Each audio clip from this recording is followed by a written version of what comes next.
You're 22 years old, and today a man you've never met is going to write your name on a bill of sale, right next to the price of a mule. Spoiler, the mule cost more. Here's the part that should make you angry, though.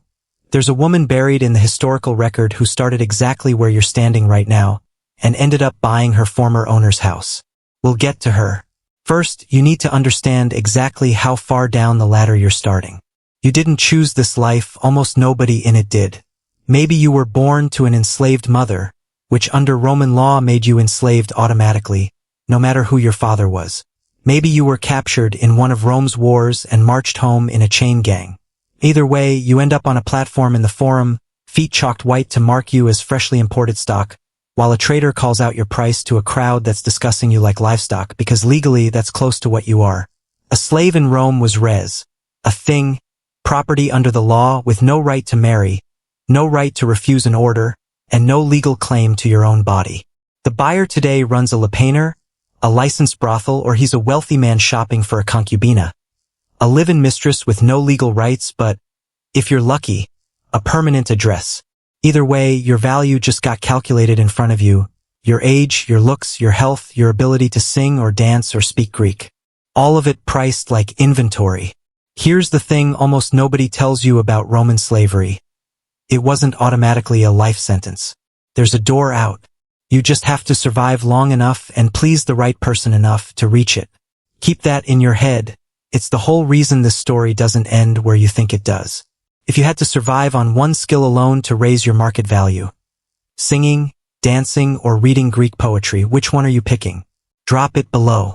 An owner who works you as a prostituta in a licensed brothel is registered with the state. Rome taxed sex work directly, which tells you everything about how the empire viewed it.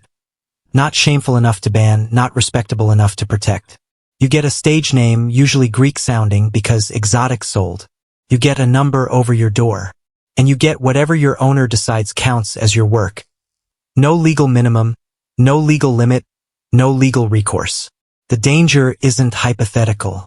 Roman medicine had no real answer for sexually transmitted disease, no reliable contraception beyond folk remedies, and no protection from violent clients beyond whatever muscle your owner bothered to hire. Pregnancy didn't get you time off. A child born to you was simply born enslaved, added to your owner's property list at no extra charge. Your life expectancy in this line of work, historians estimate, sat well below the already brutal Roman average. If instead you're a concubina, a private mistress rather than brothel stock, your odds improve, but the stakes shift, not disappear. You're now competing for the affection of one man against his legal wife, his other slaves, and his own boredom. Falling out of favor doesn't just mean heartbreak. Can mean being sold again tomorrow to someone worse. So which path is safer, the brothel with its brutal but predictable routine, or the private household with its higher ceiling and its longer fall? Neither answer is good. That's the point. Brothel slave or private concubine, which would you gamble on for a better shot at eventual freedom? One word, brothel or concubine. If you're enjoying learning how badly you'd actually survive ancient Rome, a like helps this reach more people who also apparently hate themselves. Now we answer the open loop. Remember the woman who bought her old owner's house? Her name, as recorded, was Volumnia Cytheris, a freedwoman actress and courtesan who started enslaved, was freed, and went on to become the lover of powerful Roman men, including, for a time, Mark Antony. She's the exception, not the rule, but she's a real exception, which means the door out was real too. Manumission, formal freeing, could happen a few ways. Your owner could free you outright, usually after years of service, sometimes in gratitude, sometimes because a besotted client bought your contract just to release you. Once freed, you become a liberta, a freedwoman. You still owe your former owner formal respect and certain obligations. You still can't vote, still can't marry into the senatorial class, still carry the social mark of where you came from. But you can now own property, sign contracts, buy other slaves, if you're cold enough for that particular irony of history.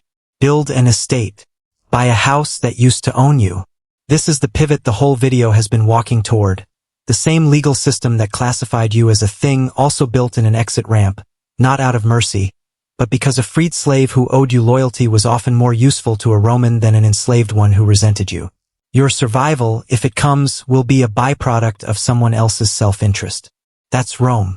But getting here required outliving disease, violence, an owner's temper, and roughly a decade or two of a life expectancy that was already stacked against you. So, did you make it? Realistically, brothel slave, concubine, or freedwoman by year 10, which one do you think you'd actually end up as? Say the word. Say you make it. Say you're freed, you build a small trade, you never end up destitute or dead of disease at 30.